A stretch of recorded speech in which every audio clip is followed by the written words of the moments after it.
Hello, everyone. Trina here.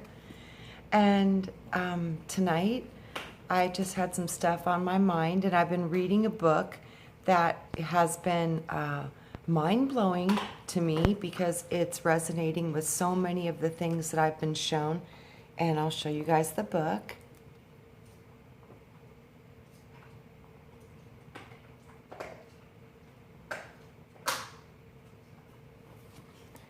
And this book is amazing. It so resonates with all of the different aspects of creation that I have been shown throughout my life. And as many of you know, my spiritual path started when I was super, super young. So I was like 3 years old when I started really starting to understand the difference between the physical world and the spiritual world because I was still living in both. So as I got older and things started to shut down, I started to really reconnect with my childhood and my childhood friend, which was the Lord.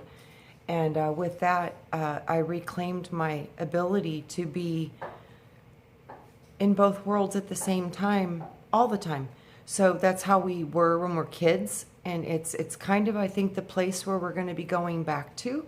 So with that, I think it helps to reconnect with who you are when you find out a little bit more about where you came from before you incarnated into this world. So the first part of this book that to me was so beautiful was it talked about the eternal flame. And it says, the eternal flame, it did not begin when I was born, nor when I was conceived. I have been growing, developing, through an incalculable myriad of millennium. All of my previous selves have their voices, echoes, prompting in me. Oh, incalculable times, again shall I be born. So this talks about we didn't begin at your birth. You began and existed before your birth. And this is what I know to be true in the deepest part of my being. So, our earliest ancestors had an innate understanding of the universe and the nature of soul. As keen observers of the natural world, they marked the waxing and the waning cycles of the sun and the moon, and the yearly rotation of the seasons, and the birth and the death and the rebirth of crops each year. They saw the sun rise and disappear each night, only to be reborn the next day, repeating the sacred cycle of life. They saw generations and animals living, dying, and being reborn. They soon realized that all of life is a circle. It's a cycle. Today, with the advent of modern telescopes and electron microscopes, we know that this great circle of life repeats in the rotation of the planets and the whirl of the galaxies, and the spin of the electrons around the nucleus of every atom, echoing creation's continual renewal as an endlessly revolving wheel. And this is what I've seen. I've seen from flesh you return into light, and from light you have potentials to go into different forms. And most of us right now seem to be caught into the earth reincarnation recycling loop. So I think for many of us this time around, there's an opportunity to get free from that and potentially go to different dimensions and higher expressions of creation, if that is in the best, will of your own soul's evolution and growth. So the death of an individual and the death of humanity are alike necessary for their regeneration. Any form, whatever, by the mere fact of its existence, such endures necessarily. It loses its vigor and becomes worn. To recover vigor, it must be reabsorbed into the formless. And see, this was what I was shown with the transpersonal stuff, is that if these bodies, they have a certain, it's almost like a battery life. it's funny because I saw a movie too where people had time stamped in their wrist or whatever, and they could see how many days they had left to live. It's funny because I've seen kind of the same thing when I was asking these questions, and they were showing me it's like you're born with a certain amount of energy, and when that energy fizzles out, your body drops, and then you go to spirit, and then through that spiritual nothingness, no form, the no physicality, you recharge in spirit, and the higher realms, they put you back together. And then through that putting back together, you come back into full power. So that way, if you incarnate again, you come back in with the body fully charged for another full lifetime. And I actually think that our batteries have been modified throughout time, because our ancestors, like in the biblical times, you would hear that they would live almost to 1,000 years. So I think our timelines have been shortened, and it also states that in the Bible that they will shorten our days. So I'm certain that this was done through genetics. I think that we can bring back part of that lifespan if we so choose to. I do think it's within our genetic coding to do this, and I've actually seen many people slow their aging down and completely change their physical condition from one state to another. So I do believe that this is extremely possible, and I've actually seen people do some pretty amazing things. And I've seen some pretty older people in their 70s and 80s. They look like they're in their 40s. So, and this is all natural, all done naturally. So I think that we have a lot more within us than we understand. So after they were talking about how we go from lifetime to lifetime, we are spiritually maturing, moving through many stages of growth, and then we become masters. We finally become fully realized human beings, and just as we are given various examinations in the different grade levels of school, so does the soul face certain tests appropriate to its level of evolution. All of this leads to the eventual knowledge of our eternal selves. The breath of God. Many wisdom traditions have different symbols that represent the essence of the soul. For some, it's the life force of spirit associated with the power of breath. In fact, the English verb to animate, which means to move or bring to life, derived from the Latin word animus, from the Greek animos, meaning wind. Similarly, in Greece, the word for spirit derives from the verb pushin. The word means to breathe. In Hebrew, the word for spirit is ruh, meaning wind, as in the Spirit of God that moved upon the waters. And the waters refers to the pre-manifest space, known in the Greek as okeanos, the mother substance, or the prima materia in Sanskrit. The mover upon spirit upon the waters of the great deep is the Narayana. Just as Christianity, the Holy Spirit is the breath of God, the carrier wave on which the spirit of life travels. This is another thing that I've been shown time and time again. I really do believe that the Holy Spirit might actually be the essence of water. Water is not destructible. It can transmute into many forms. I also think even dark matter, part of the unseen that we're just now starting to discover scientifically, I do believe that at least, I think they're going to find 5 hidden elements of energy that operate that we can't see and truly operate the entire construct. And within 2 of those forms of these new powers they're going to discover, they will mainly be coming from water and the different principles and forms that water can take, because the water, I believe, is the primordial substance, and I do believe the spark of life and the divine creation spark, that's the masculine. So the masculine hits the feminine, which the spark hits the water, and therefore life is created literally spontaneously from those 2 colliding. So One does not exist without the other, and that's why we need to understand we are divine masculine and divine feminine, housed in a holy temple of Christ. This is the temple of Christ, is you. It's your body, and it's your ability to have consciousness and to know thyself and to have awareness of I am. And all of these things are possible through the merging of these energies of the divine masculine and the feminine in perfect harmony, operating through the temple as the Christ. So this is where we're going. I think this is where we originally came from, and this is where we're going back to. So I saw this.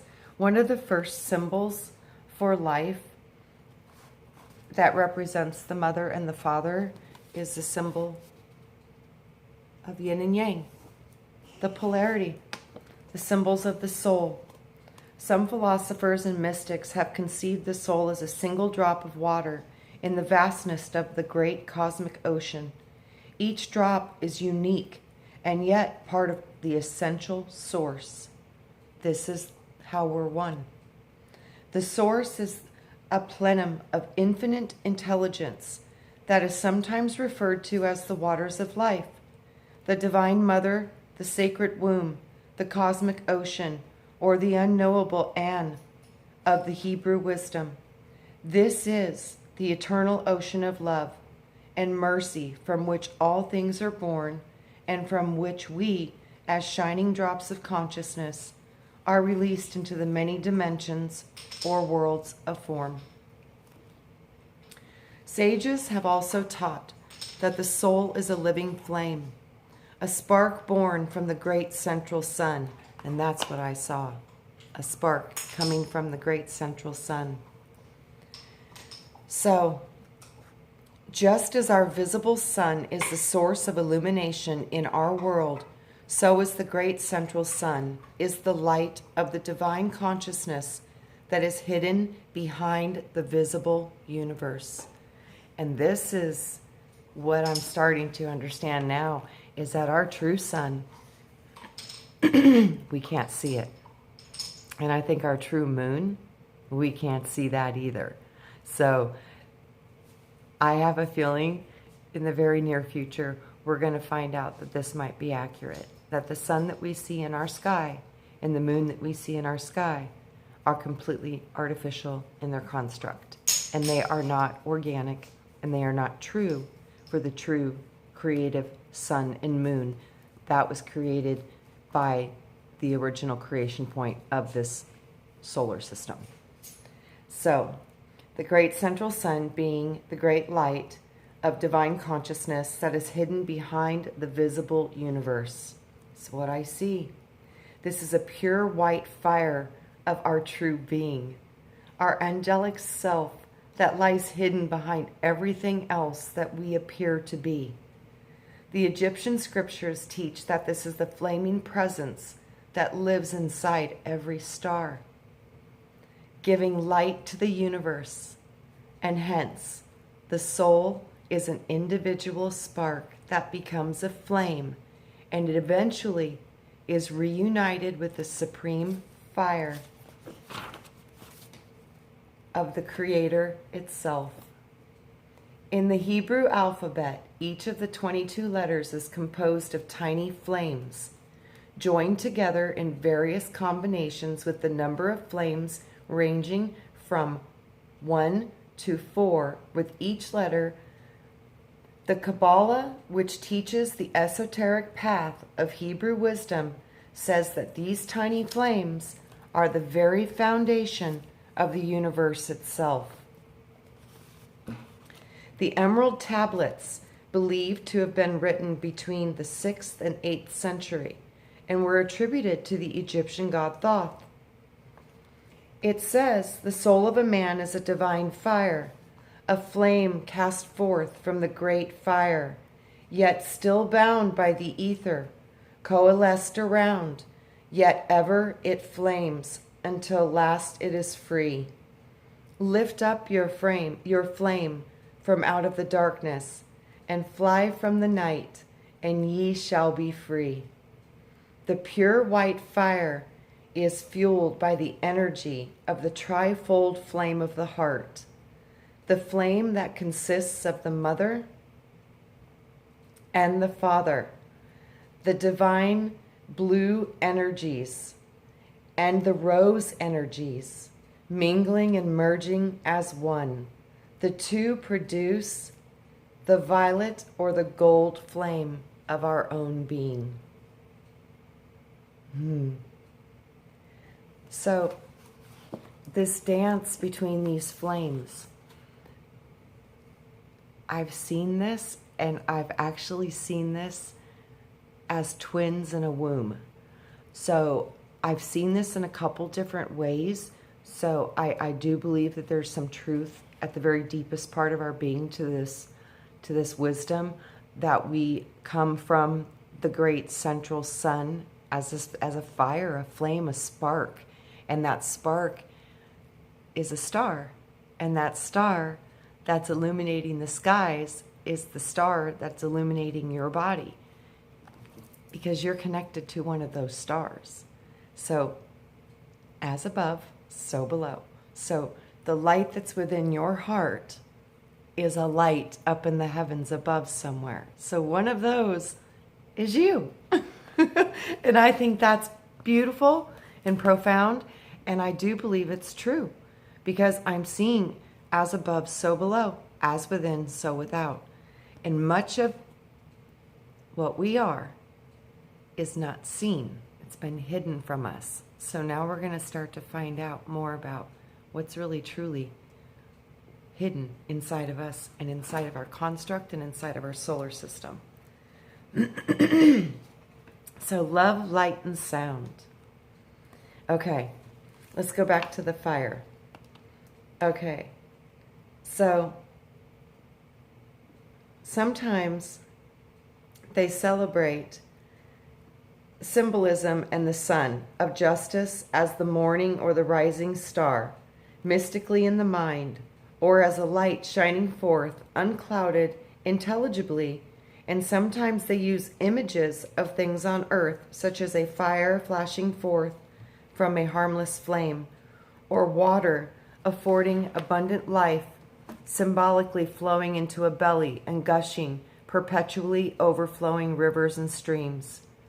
Thus, through time, the soul has been seen as an everlasting aspect of universal light. The author goes on to say that spirit molds and perfects. It participates in the holy image of God, like a bright, spotless mirror which receives the ray of the supreme deity, and being mystically filled with the gift of light, it pours forth abundantly according to the divine law upon those below itself. So again, it's going back to these rays of creation. And the rays of creation I've been shown is the ascended masters, and they are angels, and they are three in one. So every ray consists of an angel and an entity and an energy, and they have different names. And if you guys want to, I can go over the rays and the ascended masters and the wisdom of the rays. It's an amazing teaching, and if you guys are interested, I can get further into that information with you as well, because that was another one of my aha moments, and that was how I got the whole downloads with the prisms and the rainbows, and how those rays, they're connected to your brain, and they're connected to your chakra system. Like the first ray is blue, and the last ray is purple. And through these 7 rays, you they're literally coming into the body, and they're literally very powerful personalities. And that's why I say a lot of us have these personality traits. They're actually not yours. They're from the rays. They're from the Elohim, the gods. So they're directly connected to your body through your energy centers and your wheels. And then they're also connected to 7 different areas within cerebral cortex in your brain. So you've got two different anchors. These energies are coming in. One is through the mental construct within the mind, because they have direct channels to different parts of the brain and they match the colors. And then you have the same thing going up and down the spine through the chakras. So I have a feeling that this is where a lot of the get rid of the chakras, collapse the chakra information is coming from, because I have a feeling that there's some truth to this. And the reason they're thinking this is because I think maybe that the spinal chakra overlay might not be original to the Adamic race. I think that that might be an overlay that was installed later into the human race. I do not think it was originally integrated, but it's so funny now because for whatever reason, all of these changes that were done to us, that were done to kind of slow us down and dumb us down and make us not receptive, for whatever reason, I have a feeling it's all getting ready to flip. So these overlays that we have now, we've never been able to use them properly. And when we can really realize how to activate our full tree and our full chakras and our full power, which is way more than just 7 chakras, I've seen different layered systems of them. The one I'm currently seeing the most often has a 13-wheel system on it. And that would be the 7 original chakras in the body, 2 in the hands, 2 in the feet, which is 7, 8, 9, 10, 11, 12, 13. Then one above the head, one above, one below the feet. So this would make the 13. And that's the cosmic egg. It makes the full cosmic egg, which I think the dimensions of the world are sitting identically as a match to that, because it seems like as above, so below. So if the human auric field, look, I'm looking at 7 layers of seen, 5 of unseen, creating the 13, which is us in because you're the center, you're the 13. So we're coming into some new energy and some new awareness, and with that, we're going to come into some new activations, and we're going to start walking and acting like the masters that many of you are, and you just don't remember. Because I think we're all starting to remember who we are and where we come from. And all of us come from very, very high spiritual places. So coming down here, we got wiped. We don't remember any of it. And the ones who can start to tap into those memories are going to be able to help all the rest of us wake up to our potentials and our truth of who we are as beings. So this is the very, very, very, very first part of this book. It shows much more about love, light, and sound. And it says, in truth, the symbolism of light has always been linked to both the Creator and to the enduring power of the soul, or the flame within each one of us. Many esoteric traditions have taught that God, the Divine One, manifests through twin powers of light and sound. And that's what I exactly saw. I said, how did you make me? And he literally showed out of that big, huge light, a spark flying out of that light, and that light had sound. And when it hit the primordial waters, that was when literally my individual God essence, God spark was formed. And this is saying the same thing. And it's saying one manifests through the twin powers of light and sound. And I saw that light hitting a wave. I literally saw that. All things into being through the power of the Logos, or the Holy Word. The inherent in the Logos, the controlling principle of the universe, is the Word. They are 3 eternal principles: love, sound, and light. There's your true Holy Trinity. Love, sound, and light. That is the first action of Creator when he said, let there be light. So These are the three aspects also reflected in all 9 orders of angels. For angels can appear as moving waveforms of color and light and sacred geometry. They are often accompanied by the sound of celestial melodies. Ancient sages in the ancient Egyptian and Eastern spiritual traditions taught that through these 3 principles that the entire universe came into being, and I do believe that is absolutely true. Light, sound, and love, when they collide, that pyramid, that trinity, creates the fire, and that fire holds the word within it, and that word creates. So that's the power of the word. It's literally, it's love, sound, and light. So we know that sound creates and it sustains the visible world. Science calls these packets of sound phonons, which are then converted into photons, or visible units. So it goes from the invisible to the visible. And that's what I've always seen. They always told me it's always energy first.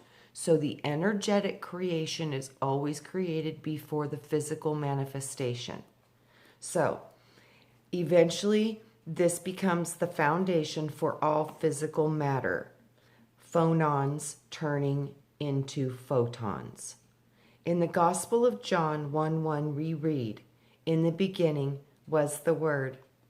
The Word is the sacred sound that sets everything into motion. A waveform that emerged from the eternal presence of the Divine One, the Divine Son, the one who has been known by 1,000 names in 100 different religions. To the Native Americans, it is the Great Spirit. To the Jews, it is Yahweh. To the Egyptians, it is Atum. To the Muslims, it is Allah. To the Christians, they call it the living Christ. It is the supreme creator, pure consciousness, divine intelligence, and the Lord of the entire universe. So in Hindu theology, its source is known Saguna Brahma, the unknowable one, or the supreme Brahman, or the absolute with qualities that its source from which the soul emerges. Beyond the universe, Brahman, the supreme great hidden in all beings, according to their bodies, the one breath of the whole universe, the Lord, whom knowing men become immortal. I know that mighty spirit, the shining sun behind the darkness, beyond the darkness. I know him, the unfading, the ancient, the soul of all, the omnipresence, by his nature, whom the Brahman knowers call the unborn or the eternal. This is the being that I know as the Lord.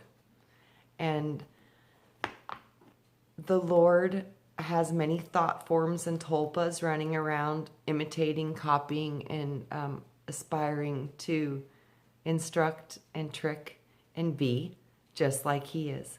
But I will tell you, the Lord of this universe comes from the phonon, not the proton.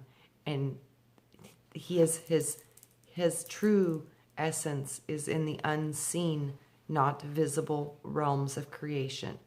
So if you see anything here in the astrals or anything here, you're probably looking at a copy, a carbon copy. So be aware of that. But these beings that you do see here in the astrals and on these realms are copies of original creation points as well. So you need to understand that too. It appears that everything in this construct has its angelic twin, which would be from the phonon, not the photon, or the invisible or unseen world. So in my belief system, this has always been the true meaning of the twin flame, because you have your invisible identical twin in the phonon realm, not in the proton realm. We are in the proton realm, we are in the carbon realm, but they are in the spirit realm. in the pleroma realm, in the realm that we cannot see, invisible light spectrum. So I hope that helps some of you guys understand the copying and the deception and why they say this is an illusion, because it truly is a reflection from the energy source. So physical matter has been dropped down from the energetic creations, which are the phonons, which are they're the invisible light. We can't see them with our eyes because they're not in this visible light spectrum. They're way, way above it. So we are more than we know, and we have twins, and we have very, very, very powerful ancestors, angels, guides, koans, entities, mentors, sages. They're all available, and they're waiting for us to communicate and connect with them. And many years ago, I received an invitation from an ascended master, and I declined. So I may see if I can entertain a potential connection to this being once again, because I've always had a very strong discernment within my being. And when some of these beings show up and they claim to be ascended masters and other beings, I've been deceived before. So with that, I have a very strong level of discernment within my being. And when entities show up and say they want to teach me or work with me, my first reaction is to kind of go, So I was quite younger when this happened. I was in my early 20s, and it was the ascended master, El Morya. El Morya, people call him by different names, but El Morya, whatever you prefer to call him. And he showed up in a purple cloak and with the gold embroidered beautiful stuff, and he said that he was going to teach me. And I gracefully declined and said that I would need to wait until I was a little more educated before I felt that I could receive instruction directly from an ascended master of this caliber. And he laughed at me, and he said, okay. And I said, but thank you very much for the opportunity. And then he said, peace be with you, and he bid me farewell. And then as he was leaving, he laughed, and he goes, funny, she says no, but she already works with my brother, meaning the Lord. So that kind of was just like, oh man, what did I do? But and I've never seen him since. So and this was a physical manifestation, which I've never seen other than one other time with my babysitter, and it was pretty physical, not solid, but it was definitely manifested, and I could hear him very clearly. So, and he definitely was ready to work with me. And like I said, I think when you guys start to open up, you're going to have a lot of opportunities to have a lot of different entities wanting to get into your space and into your field and into your head. So you must use discernment. You must stay true to your original essence. If anything's giving you any kind of power, any kind of anything, you need to stop that, because those are contracts you probably do not want to entertain. So with these kinds of awarenesses and enlightenment, you also need to use great discernment, and you need to really get strong and solid within your own self before you entertain working with anything or anyone else. Because truly, everything that you need is already within you. It's just a matter of how can you access it and how can you start to remember. So with that, I love you guys. I hope you enjoyed this. Let me know in comments if you would like me to read some more. We're barely into the first chapter of it, and it's a pretty long book. Ironically, we're on page 33, and we're about 33 minutes into this video. So I can read a lot more to you guys and show you more stuff if you'd like to learn. There's tons of information on here about symbology, the lotus flower, what it means, what it represents, the rose, the tree of life, as above, so below. There's just the cosmic seed, more sacred geometry, what it represents. So, how the self is located and residing within these templates of sacred geometry, and how we are connected intimately to them, like so. So these are just great things that we need to start exploring and start to learn more about our soul. What is our soul? What is our spirit? How do we have access to these things? How do we have access to the rays of creation? How do we gain access to the ascended masters? How do you work with these entities and know who you're working with and have very solid foundations within yourself, so that way you remain true to yourself? Because if you lose yourself in anything, a guru, a belief system, anything, if you give your power to anything, it does not matter what it is, then you are giving permission to these things to have power over you. So this is my biggest warning for everybody, is to make sure that your first love is to yourself, because that love to yourself is the greatest love, because it's connected to the source of all love. So with that, love, sound, and light, that's what we are. And you have everything in this universe within you.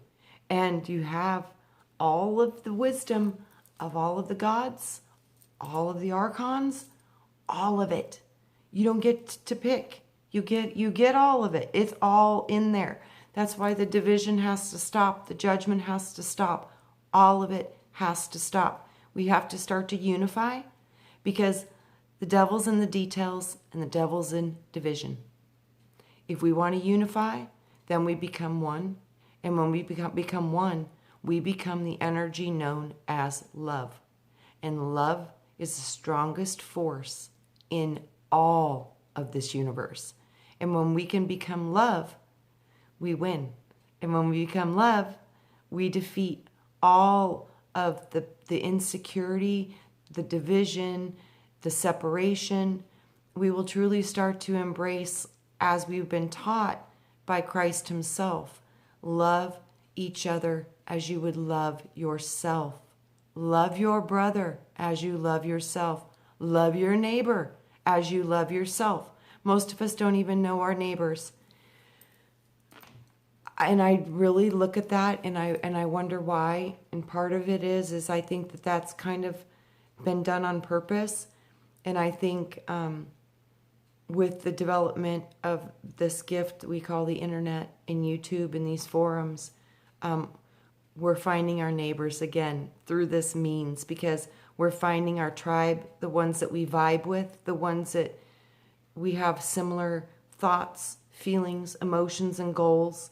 And for me, it's taken me 30 years to find my family, you guys. So thank you for being here, and thank you for helping me find you, and we all finding each other, because I've always known none of what I want to accomplish I can do by myself. So you all are the reason that we will see, hopefully, a new world, because I did see that, and I was still physical with this new world. So with that, I hope I get to see part of the unseen manifest into the visible light spectrum, and with that, the new frequencies and the new light, we will have a new world. And you guys are going to be the ones making the rainbow, because you all sit in a power point within specific rays of creation. And those specific rays are your specific powers. And none of us have the full power of God. We were never intended to. And if you did, it would destroy you. So with that, we all have a piece of God. And that piece that's inside of me is very unique to me. And the piece that's inside of you is very unique to you. And it is precious in its individual aspect of itself. So there will never be another you. There will never be another me. But within all of us is that same spark of divinity. And embrace your light, embrace your spark, embrace your sound. And with that light and with that sound, we will become love. So I love you guys. You are my family. And without you, none of this is going to work. So I can't wait for many of us to start getting together on a collective, together as one, focusing on specific tasks, because I can't wait for you guys to see what we're about to do, because we are going to make some magic, and that magic is going to be healing. And I really think we need to focus on the water, lack thereof, and healing what has been made sick. So with that, pray for the rain to come in South Africa. Save the rainforest. We need our trees. We need these animals, these rare, precious plants that only grow specifically to that region. Manifest gentle rain. Not too much. We don't want Noah's flood. But guys, focus. See us healing this planet. They're trying to destroy it. We can save it. See the rain stopping those fires. And see the joy of the people celebrating, watching their land being saved, and their farms, and their animals, and their homes, and just the flow of nature. Always we got to have some fire. But this is too much, and this is not in balance. So with that, I think it is our duty and our responsibility to come together to focus on putting these fires out. So bring forth gentle rain, bring forth the frequencies and the perfect wind to put everything into balance. I love you guys. Talk to you soon. Namaste, and may you be filled with the favor and the bliss and all of the beautiful gifts of the unseen realm coming into your visible reality. I love you. Talk soon. Bye-bye.